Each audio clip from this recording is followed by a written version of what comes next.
चार शंकराचार्यों ने भी तय किया है कि वो अयोध्या में जनवरी 22 को इसमें भाग नहीं लेंगे। और उसमें कारण एक उन्होंने यही दिया है कि जिस शैली और तरीके से ये हो रहा है ये हिंदू शास्त्र के मुताबिक नहीं है और इसका राजनीतिकरण हुआ है। अंडमान और निकोबार के जनता तो कम से कम पुदुचेरी टाइप ऑफ असेंबली यहाँ बनना चाहिए। Politburo member and Comrade G. Ramakrishnan, Politburo member, Comrade Sudhir Chakravarti, Committee member and ex-MP. They have come to Port Blair yesterday. They attended the state organizing committee meeting held at Shahid Bhavan here yesterday from morning to evening. Comrade Prakash Karat, the Politburo member and the former General Secretary of the party, he will address you. दोस्तों, आज पूरे देश में Bharatiya Janata party और राष्ट्रीय स्वयंसेवक संघ ये प्रचार कर रहे हैं कि अयोध्या में जो राम मंदिर का निर्माण हो रहा है उसका 22 जनवरी को जो उद्घाटन होगा, प्रतिष्ठापन होगा, वो एक ऐतिहासिक क्षण है हमारे देश के लिए।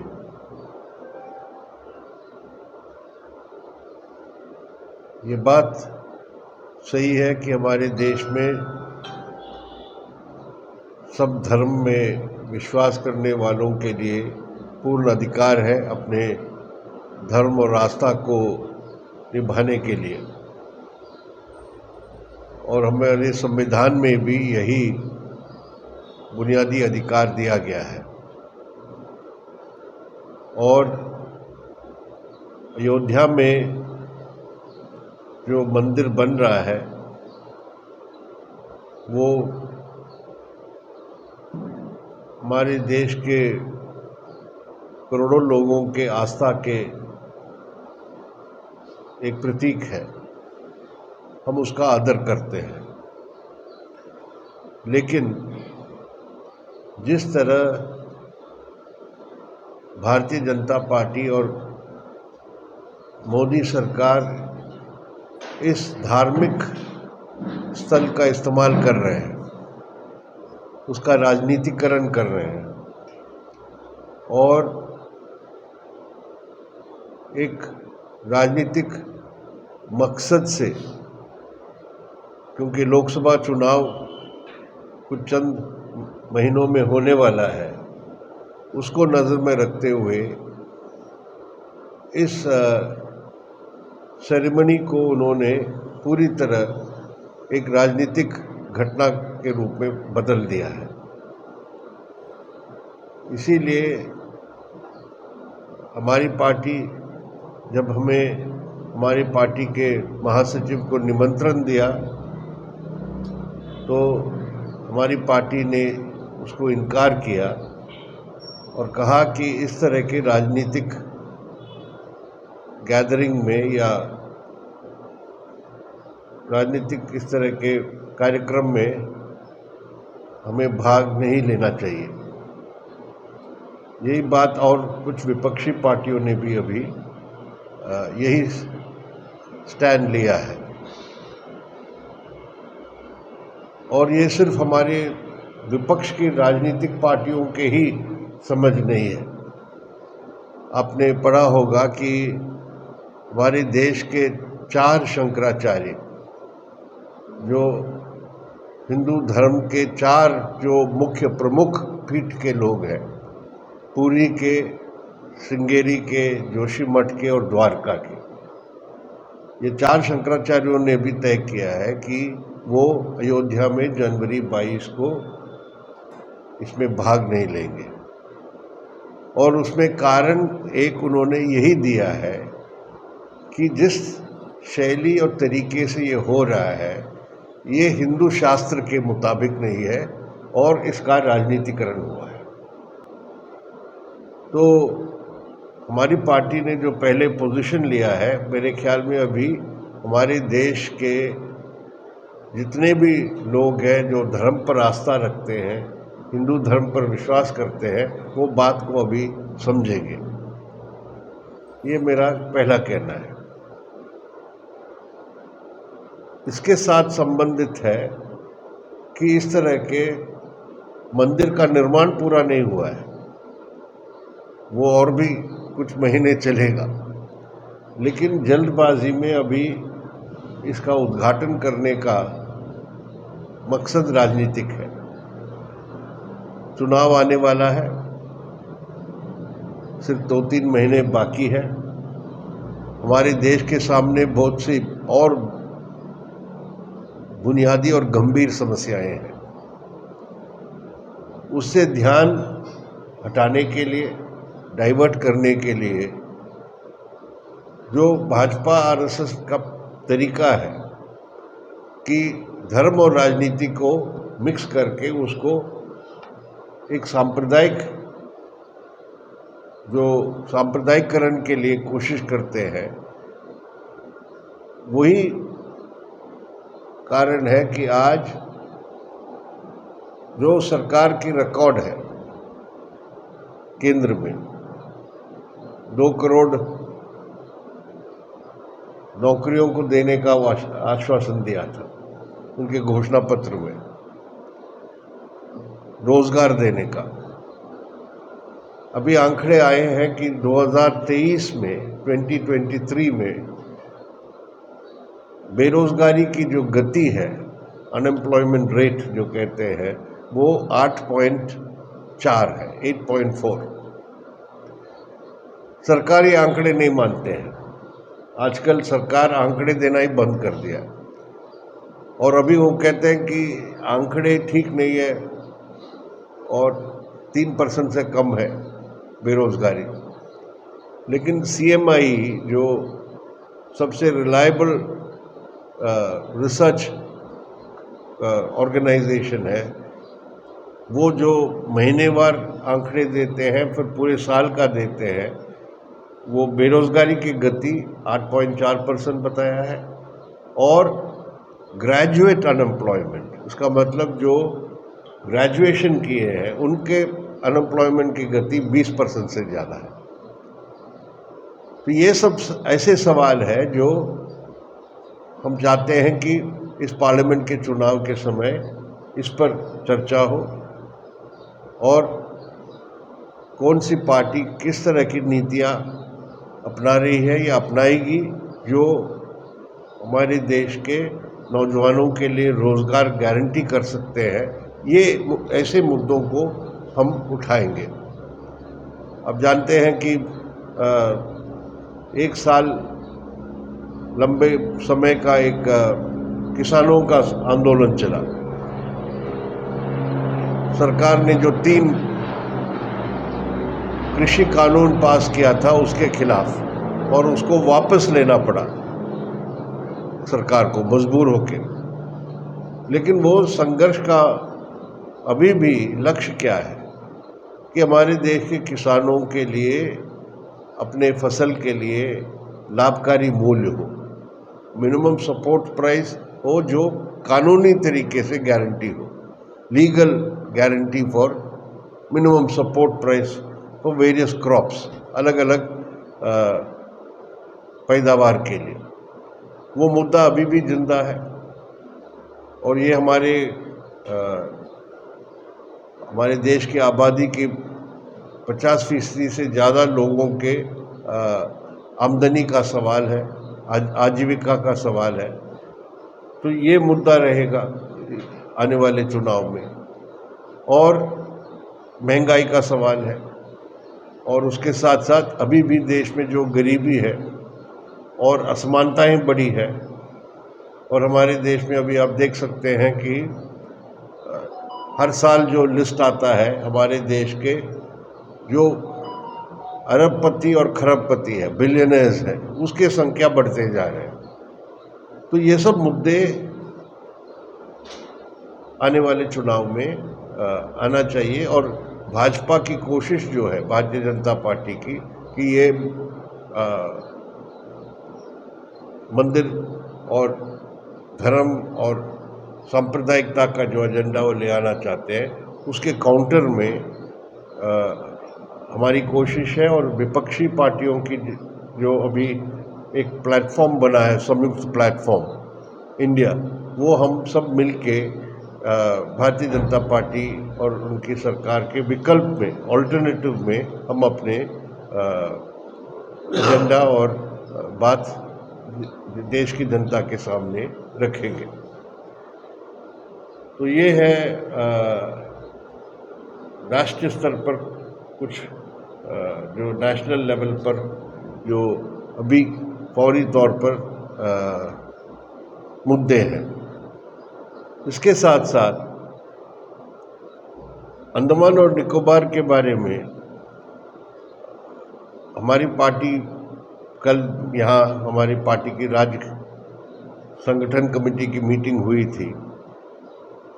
तो पहली बात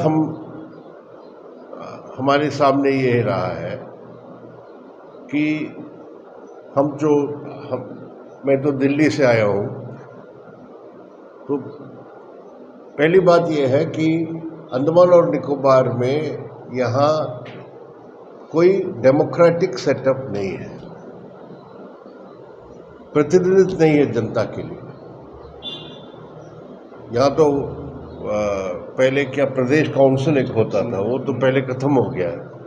उसके बाद अभी म्युनिसिपल कॉरपोरेशन के अलावा या पंचायत सिस्टम में जो है लोकल बॉडीज, उसके अलावा कोई और जनता के लिए सेल्फ गवर्निंग इंस्टीट्यूशन जो रिप्रेजेंटेटिव इंस्टीट्यूशन है वो नहीं है। पीपल सेलेक्टेड, वही प्रतिनिधित्व माने वही है रिप्रेजेंटेटिव। तो इसीलिए हमारी पार्टी की मांग रही है कि पहला कदम ये होना चाहिए कि एक लेजिस्लेटिव असेंबली यहाँ होना चाहिए, यहाँ एक विधानसभा होना चाहिए। यूनियन टेरिटरी है, यूनियन टेरिटरी के तहत जैसे पुदुचेरी में है, पौंडीचेरी में असेंबली है और वहाँ लोकल गवर्नमेंट है, लोकल रिप्रेजेंटेटिव असेंबली ही नहीं है, वहाँ एक प्रशासन भी है। उस तरह के एक सेटअप यहाँ भी अंडमान और निकोबार में होना चाहिए। ये हमारे कॉन्स्टिट्यूशनल प्रिंसिपल जो है, संवैधानिक सिद्धांत जो है कि जनता के अपने प्रतिनिधित्व करने वाले रिप्रेजेंटेटिव गवर्नमेंट होना चाहिए, एडमिनिस्ट्रेशन होना चाहिए, वो उससे वंचित है अंडमान और निकोबार के जनता। तो कम से कम पुदुचेरी टाइप ऑफ असेंबली यहाँ बनना चाहिए। इसके अलावा पिछले हमारे कल की मीटिंग में आने वाले लोकसभा चुनाव के बारे में यहाँ हमारी कमेटी ने विचार विमर्श किया और हमारी कमेटी की राय है, उन्होंने ये सिफारिश की है कि लोकसभा का चुनाव में यहाँ मार्क्सवादी कम्युनिस्ट पार्टी अपने चुनाव लड़े और लोकसभा में हमारे कैंडिडेट होना चाहिए सीपीएम की ओर से। ये हमारे अंडमान निकोबार की कमेटी की प्रस्ताव है। इसको हम हमारी पार्टी के केंद्र कमेटी में विचार करके उस पर फैसला लेंगे। हमारी केंद्र कमेटी की मीटिंग 2 हफ्ते में होने वाला है और उसमें हम लोकसभा चुनाव के बारे में, कुल देश के चुनाव के बारे में बात करेंगे। तो उसी मीटिंग में हम अंडमान और निकोबार के बारे में भी फैसला लेंगे। इतना ही मुझे अभी कहना है।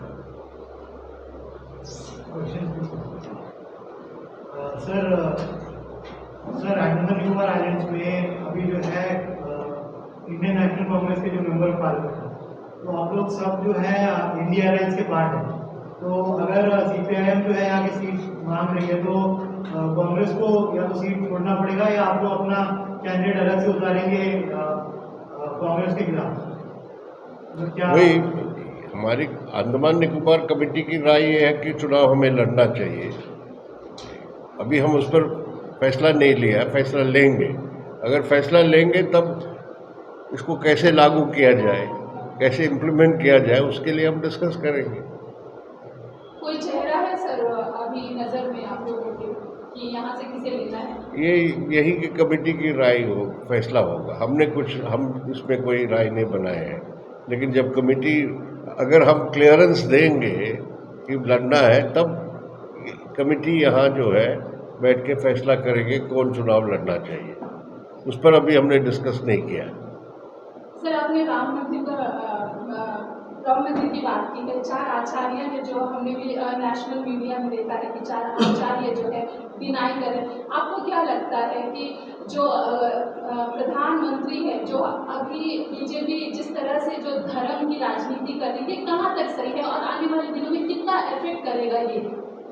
वही हमारी पार्टी इसमें सबसे फर्म स्टैंड लिया है शुरू से कि हमारे देश हमारे कॉन्स्टिट्यूशन और हमारे सिस्टम जो हमारे वो सेक्युलर है। सेक्युलरिज्म अभी भी है कॉन्स्टिट्यूशन में। तो सेक्युलरिज्म का मतलब नहीं है कि डिनाई रिलीजन। सेक्युलरिज्म का मतलब है state has no religion, state keeps away from religion. State does not किसी एक धर्म विशेष सत्ता को एक कोई धर्म विशेष नहीं होगा। तो हमारा पॉइंट ये है कि जिस तरह ये राम मंदिर का उद्घाटन होने वाला है, उसको एक स्टेट स्पॉन्सर्ड इवेंट बना दिया है। और जैसे शंकराचार्य जी ने कहा है, पूरी शंकराचार्य, जब मोदी जी ये करने जा रहे तो हमारा क्या रहना, हम जाके वहाँ ताली बजाने के लिए जाएंगे। तो उन्होंने यही कहा है, ये काम हमारा होना चाहिए जो धर्माचार्य वगैरह है। तो ये नंगे रूप से राजनीतिकरण है, इसका हम विरोध करते हैं। इसीलिए हमने सब विपक्षी पार्टियों में सबसे पहले हमने कहा कि हम नहीं जा पाएंगे, और ये अच्छी बात है अभी कांग्रेस पार्टी और दूसरी पार्टियों ने भी ये स्टैंड लिया है।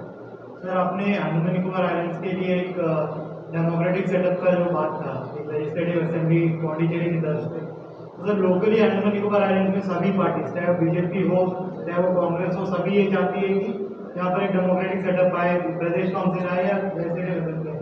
10 साल यूपीए गवर्नमेंट रहा, उन्होंने तब भी ये डिमांड था, उन्होंने भी जो है इसमें कोई ध्यान नहीं दिया। उसके बाद अब 10 साल बीजेपी और गवर्नमेंट खत्म हो गया, उन्होंने भी ध्यान नहीं दिया। तो क्या अगर इंडिया अलायंस का जो सरकार आता है तो आप लोग प्रेशराइज करेंगे अंडमान निकोबार आइलैंड्स में लेजिस्लेटिव असेंबली या प्रदेश काउंसिल को जो है लेकर आने के लिए? क्या आपका स्टैंड रहेगा सर? इसमें एक ऐड करना चाहूंगी कि क्या यह आपका चुनावी मुद्दा है आने वाले लोकसभा क्या इलेक्शन के लिए? ये जी जरूर। अगर हम चुनाव यहाँ लड़ेंगे डायरेक्टली तो डायरेक्टली उसको मुद्दा बनाएंगे। एक तो ये है। दूसरी बात ये है, जब हमारे यहाँ से एमपी नहीं आए हैं कभी, जब लोकसभा में हमारी पार्टी मेरे ख्याल में 2-3 बार प्राइवेट मेंबर्स बिल इंट्रोड्यूस किया था।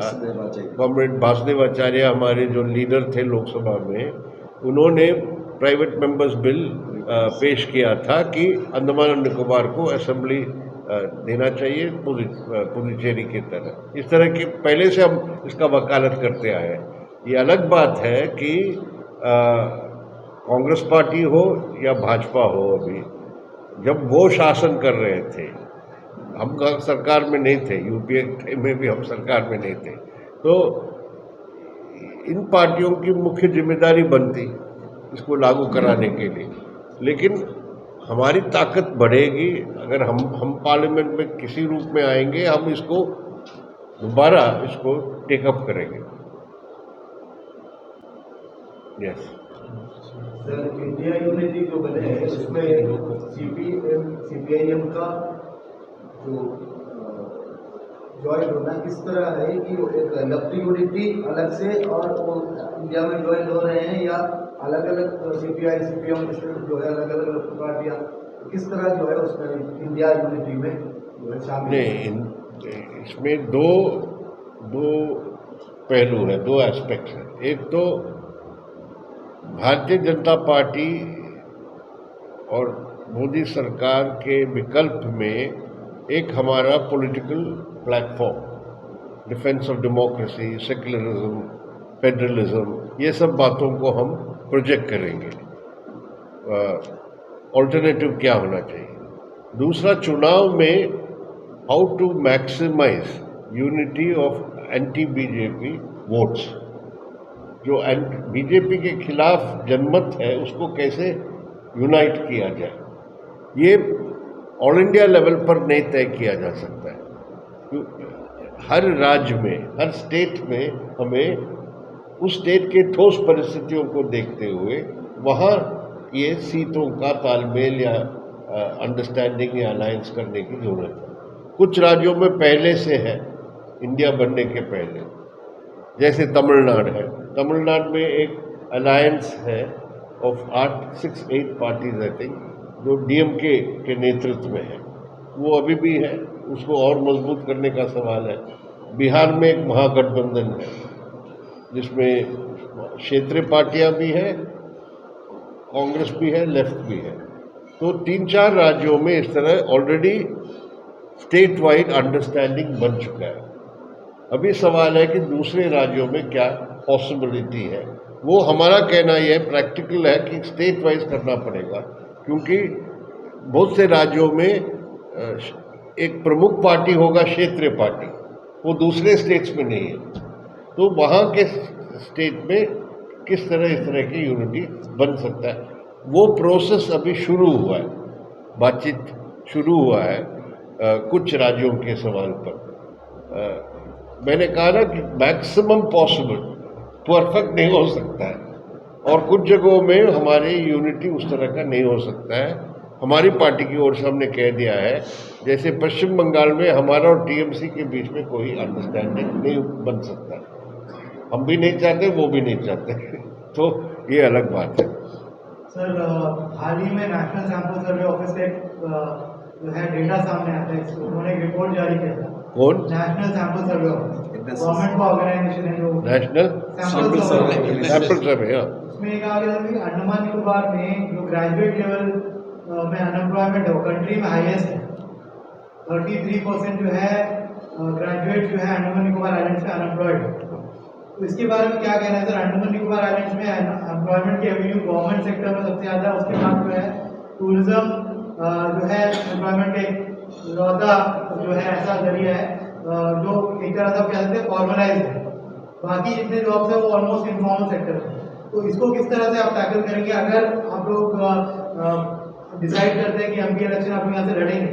तो अनएम्प्लॉयमेंट के इशू सॉल्व करने के लिए आप लोगों का क्या मतलब स्टैंड रहेगा, क्या तरीका रहेगा अंडमान निकोबार में अनएम्प्लॉयमेंट को सॉल्व करने का?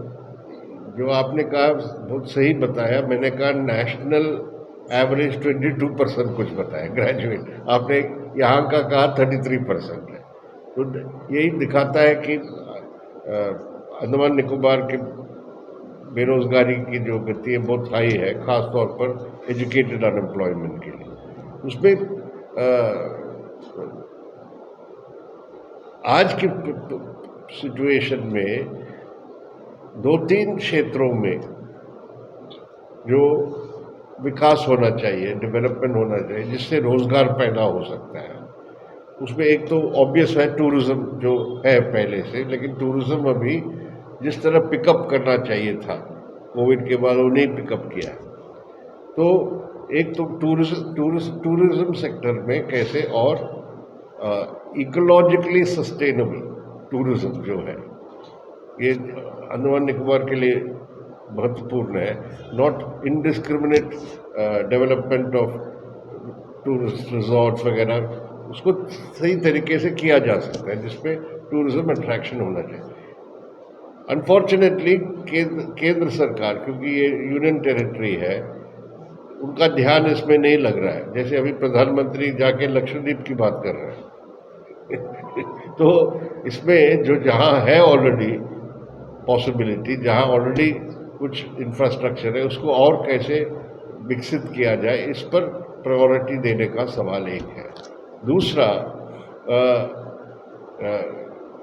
यहाँ स्मॉल स्केल एंटरप्राइजेस जो है डेवलप किया जा सकता है, given the again geography and ecology of this place.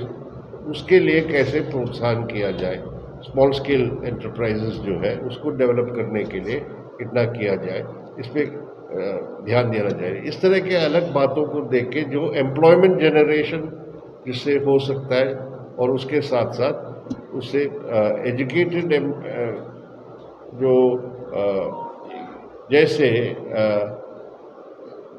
मुझे पता नहीं यहाँ का सी फूड, एग्रो प्रोसेसिंग, इस तरह के सेक्टर्स को कितना डेवलप किया जाता है, उसमें मेरे ज़्यादा उसमें जानकारी नहीं है। लेकिन केरला और लक्षद्वीप के जो एक्सपीरियंस है, जो मेन कोस्ट लाइन है, ये दो एरियाज है जिसमें हम समझते हैं और पॉसिबिलिटीज़ होगा डेवलपमेंट के लिए।